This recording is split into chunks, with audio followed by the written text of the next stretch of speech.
This is ABC7 News at 7, your Suncoast News. We're here for you. Good evening, everyone. I'm Alan Cohn, and welcome to ABC 7 at 7. Topping our news tonight, and only now we know. Obviously, the city of Sarasota didn't want us to. New details tonight that not only was the city's computer systems hacked and taken hostage for ransom, putting at risk the personal information of both taxpayers and city employees, but the attack was, in fact, 6 months ago. It took place back in February, and despite efforts to keep the incident under wraps, a criminal investigation is bringing us new details to the public. City employees were locked out of their own system after what's known as a ransomware was released into the system and began encrypting city files. Hackers demanded money, but the city decided to take a different route. IT staff were able to retrieve most, if not all, of the data. Cybersecurity experts say these attacks are becoming more common. There have certainly been instances of governments and healthcare operations that were down for days and weeks because they were unable to either find out what was encrypting the files in the first place or figure out how to recover the files. The city says it isn't discussing the attacks, citing the ongoing criminal investigation.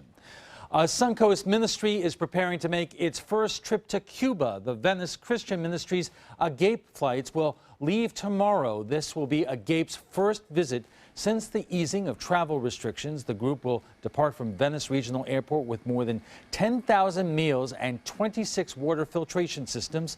Once they arrive, Agape will coordinate with local church groups.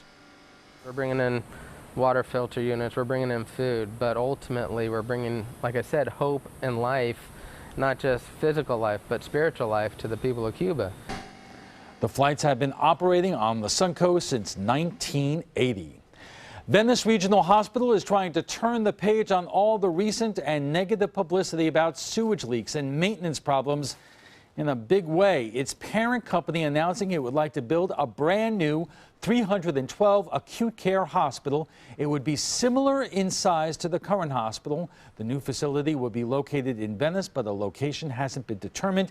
After a year of problems, including those sewage leaks, the hospital's CEO says this is a way to move forward. When you consider the cost effectiveness of, renovating to a modern structure and then the disruption to patient services, absolutely this replacement facility, is our strategic decision. Hospital officials are submitting a certificate of need to the state. They expect to have an answer by October.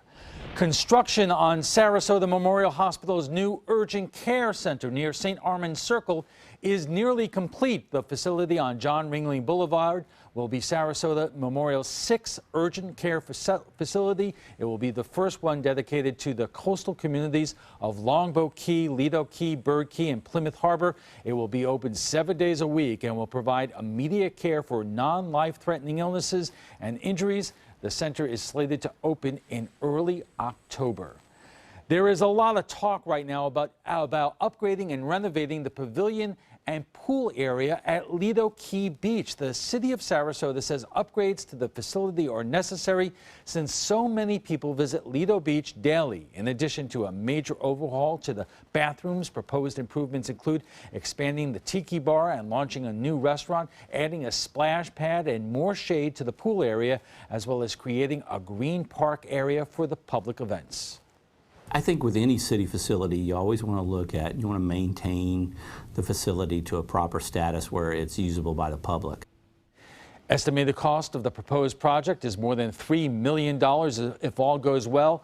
According to the plant, the city says the work will begin sometime in late 2018. And Bob, I wish I was at the beach today. Yeah, beautiful day for the beach. Very warm one at that. Heat indices up near 100 to 105 degrees all afternoon long. It still feels that way as a result of lack of storms, similar to what we had over the weekend. We didn't have any storms over the weekend as a result of this big area of high pressure, which kind of parked itself right over much of Florida. And that suppressed a lot of our normal activity, which we still have a few weeks left before the afternoon and evening storms start to wind on down.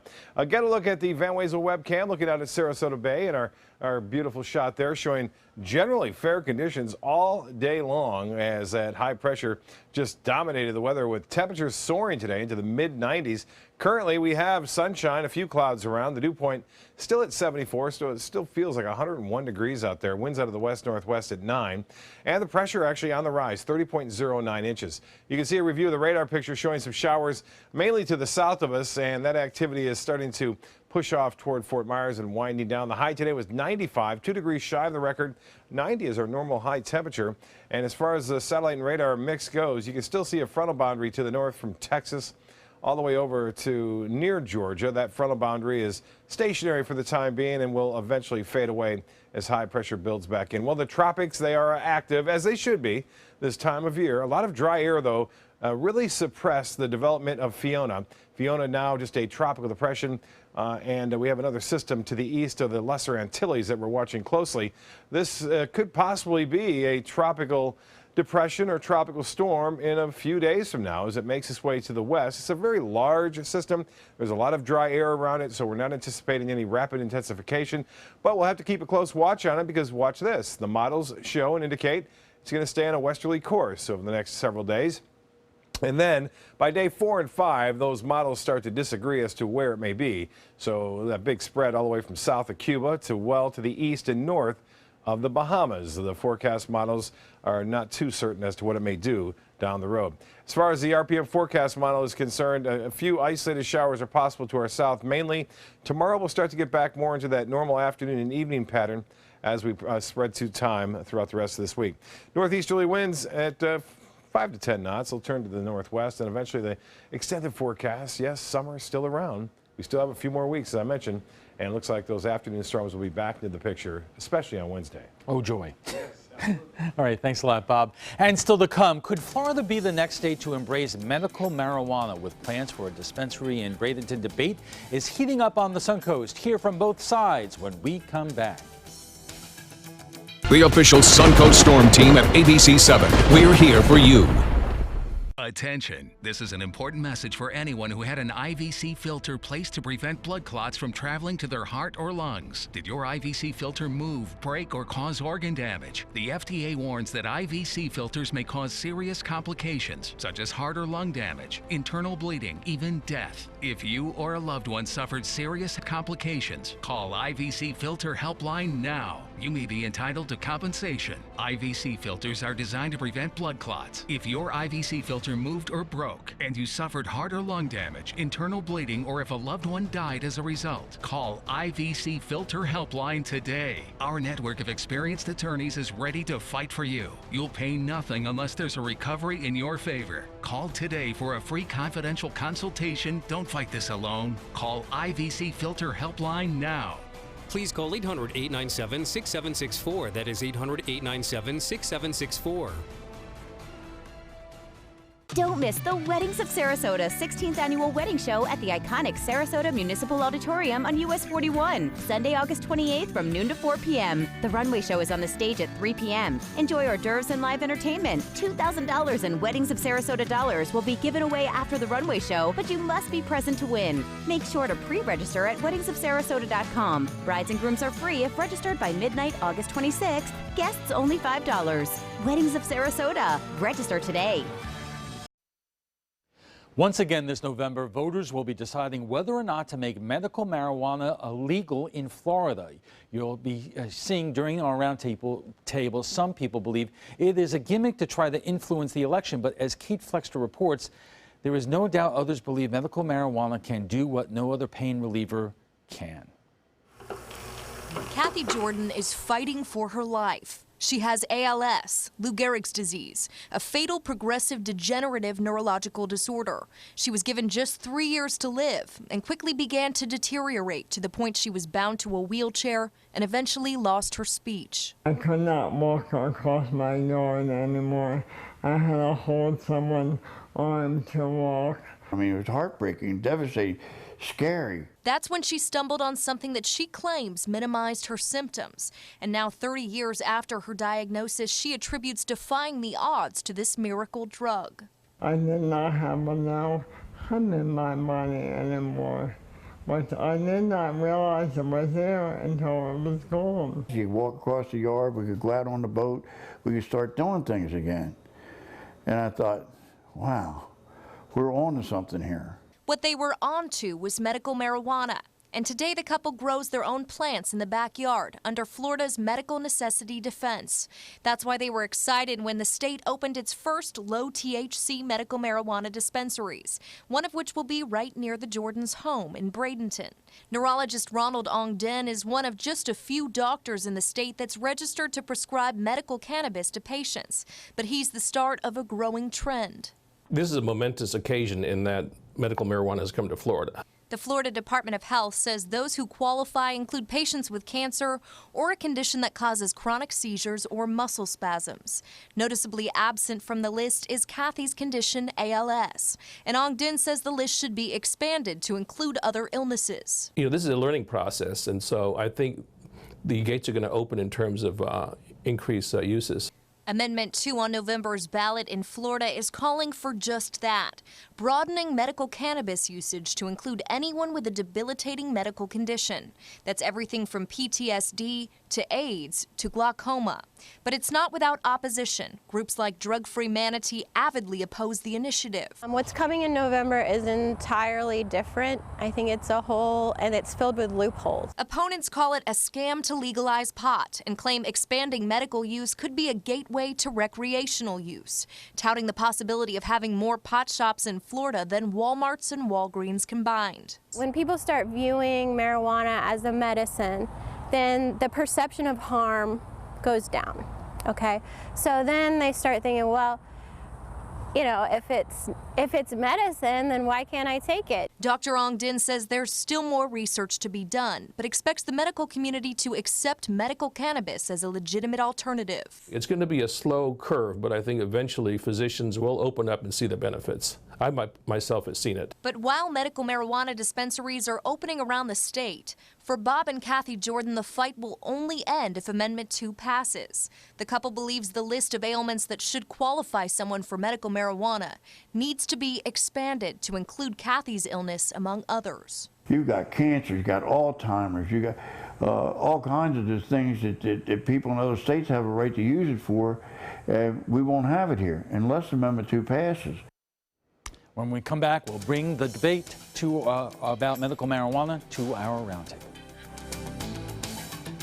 Whether you're a homeowner looking for a professional installation or a contractor looking for top quality products, Sarasota Glass and Mirror can meet your every need. For 42 years, Sarasota Glass and Mirror has been the area's premier supplier and installer of quality glass products for your home or business. As an authorized PGT WindGuard dealer, we know how to protect your home with everything from the PGT WindGuard impact-resistant windows and doors to shower enclosures and decorative mirrors. The Sarasota Glass and Mirror team has the knowledge to tackle any project. Hi, I'm Joan London, and if you're worried about your parent or a loved one living alone like I was, and you want reliable senior care information, then call A Place for Mom, the nation's largest senior living referral service. You'll get free information on assisted living, Alzheimer's care, nursing homes, even important financial information. They had obviously researched every place, not just given me names. They found me a place for what she could afford, and it was magnificent. We're now very confident that she's safe, and they just helped every step of the way, and I can't thank them enough. So if you're struggling to find reliable senior living information, call A Place for Mom. This is a free service, and you can trust them to help you.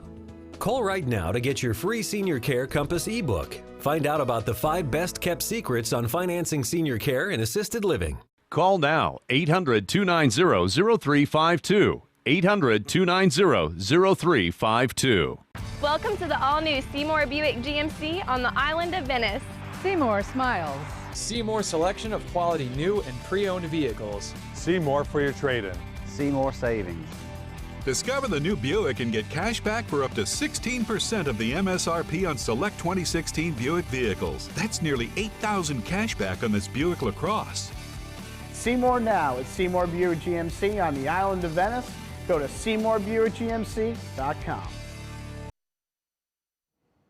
Joining us for more on tonight's topic is Rod Thompson, president of the Sarasota Republican Club, and joining us by Skype is Ben Pallara, manager of United for Care, the campaign. We invited the Drug-Free Manatee and No on 2 campaign to be here tonight, but they were unable to attend. Ben, let me start with you, because the ballot amendment this year is very similar to what we saw 2 years ago, which was defeated. Why do you think it's going to be any different this time? Well, first of all, only in Florida is getting 58% of the vote considered a defeat. But well, I it think didn't become law.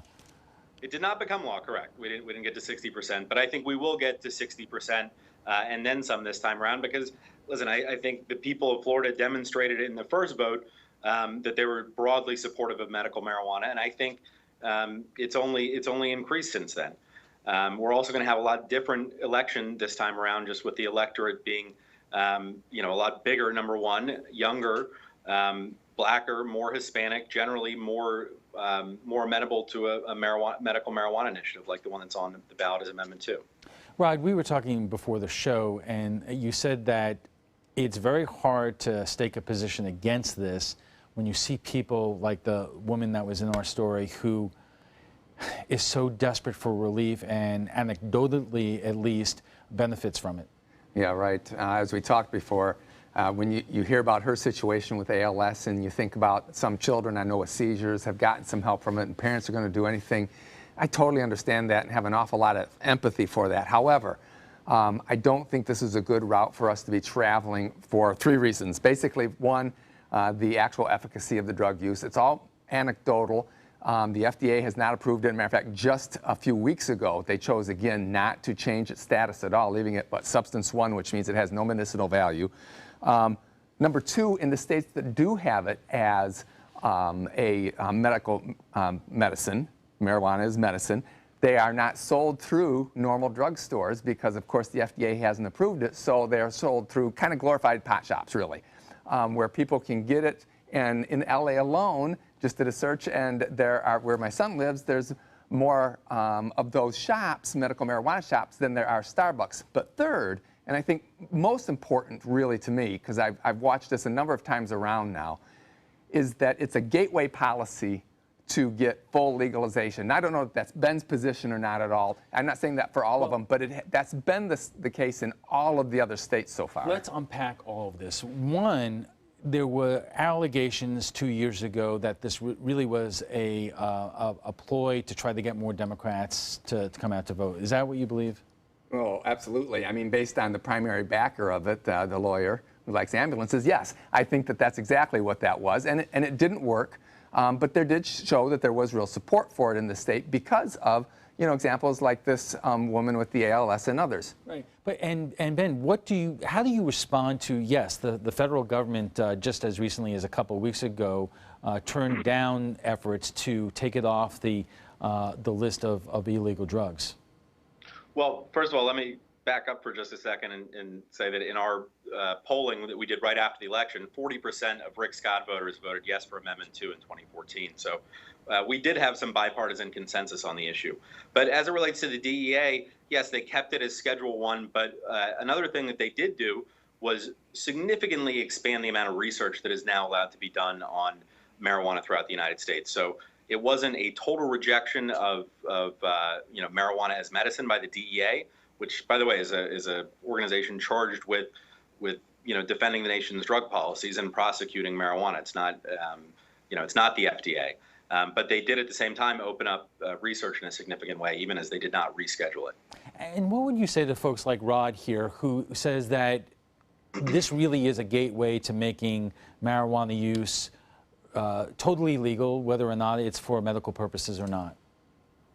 Listen, he's correct in that there is yet to be a state that has legalized marijuana without first legalizing medical marijuana. But I would point out to Rod, in asking for his vote yes on Amendment 2, that listen, we're on the ballot twice for medical marijuana. You got to do this thing by constitutional initiative, because the legislature is certainly not going to legalize marijuana in the state. And is there 60% of the state of Florida that wants to legalize marijuana? I don't believe so. So even if Rod is true and one ultimately does lead to the other, it's not happening for a long time in this state. Rod, in the end, do you think that, given it's a presidential election year and voter turnout, both by Democrats and Republicans, are really at its highest moments, and especially with this particular election, whether this being on the ballot will have an effect in terms of turnout one way or the other? Do I think that the medical marijuana will drive turnout? No. Do I think that medical marijuana might be helped by turnout driven by it? Yes, I think that that's possible, that actually Amendment 2 could actually be helped by it being a presidential year, and an unusual presidential year in which a lot of voters that maybe don't always vote in presidential elections will be going to the polls. And Ben, there have been some comparisons in other states, in Colorado, in terms of the difficulties that have arisen in terms of operating this as a business and with revenue. Why would it be any different here in Florida? Well, first, I'd like to point out both Hillary Clinton and Donald Trump support medical marijuana. But to answer your question, listen, what's happened in 25 other states plus the District of Columbia when medical marijuana laws have been passed is people have gotten relief. Sick and suffering people like Kathy Jordan have gotten the medicine that they need, and the sky has not fallen. There has not been any significant or really insignificant deleterious effect on these states. People's lives have gone on as they were, except for people like Kathy Jordan who have gotten some relief as a result of it. Then why would organizations like Drug Free Manatee and the other groups be so opposed to it? Well, I mean, listen, it's in their name, right? These organizations exist purely to oppose drug policy reform in any way, shape, or form, whether we're talking about medical marijuana, rescheduling marijuana at the DEA, or anything else. I mean, that's their reason for being. Rod, is this, as Ben suggested, really not an issue between Democrat and Republican? Because as he pointed out, 40% of Rick Scott voters also voted for medical marijuana 2 years ago. Right, which means an awful large percentage of Democrats voted against it. So I think it's not a totally partisan issue, no. And for some of the reasons that we saw earlier on. But I do think it's worth remembering that I can't get into the science of it, and you can't really either, and probably Ben can't too deeply either. But the FDA, whose job is to approve all the drugs in this country, have concluded so far that there just is no medical valid efficacy for marijuana. And we'll have to leave it there. Gentlemen, thank you so much for joining us, and we'll have your comments in just a moment. Just because someone grows older, does that mean they have to grow apart from their friends or from the things they love to do? With Right at Home, it doesn't.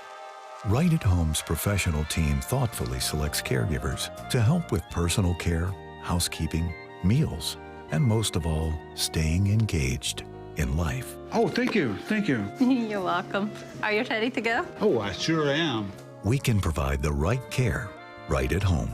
They're coming from Tampa, Fort Myers, even Orlando. They're coming from everywhere for the Sarasota Ford Promise. We promise we're more than a dealership. We're a destination with a movie theater, massage room, aquarium, cafe, and more. We promise to give you top dollar for your trade, even if you don't buy from us. And if you do, we promise you the best deal. Bring us any competitor's ad and we'll beat it by at least $1,000. That's why they're coming from everywhere to Sarasota Ford, where 41 meets 301. SarasotaFord.com. US Med has great news for anyone living with diabetes. If you have Medicare, private insurance, or prescription drug coverage, US Med will ship a new glucose meter right to your home. And shipping is free. My new meter uses only a speck of blood, so it's less painful than my previous meter. If you have Medicare, private insurance, or prescription drug coverage, you're covered with US Med. We're welcoming new patients, even if your current provider can't supply you anymore. I don't even have to test on my fingers anymore. I can test on my hand or forearms, and it's more accurate than my old meter. So call US Med today, and you'll have a choice of 2 great meters. One that actually speaks your results, or a meter so small it fits on the bottle of strips. Act now, and US Med will include a free prescription discount card. We'll also send you a free diabetes cookbook. This is your opportunity. So call US Med today. You'll be glad you did. The official salon of ABC7.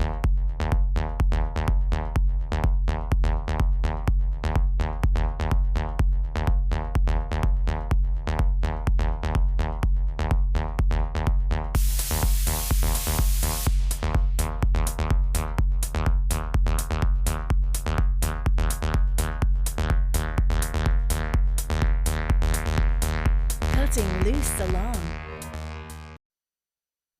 Usually when a Whole Foods market comes to town, folks are pretty much happy. Not so much this time. Could it be because Whole Foods is being built on environmentally sensitive wetlands? Sarasota County Commissioners gave approval for the project, which was then met with a lawsuit by environmental groups. A trial was set to begin today, but the suit was voluntarily dismissed after a confidential settlement was reached. Here is what you are saying. Caitlin Welke writes, it is not necessary to build on wetlands. There is plenty of space elsewhere, and a Whole Foods is not needed. There was a fresh market at the next light. So incredibly sad that Sarasota chose to okay this. And Alan Weissman Reed writes, Whole Foods seems so environmentally conscious, organics, no GMOs, all that. Why ruin wetlands? Oh yeah, the other green, money. Well, if you'd like to join the conversation about tonight's topic, just visit our Facebook page at facebook.com/news at 7. And that is all the time we have for this evening. Thanks for joining us. I'm Alan Cohn. Have a good night.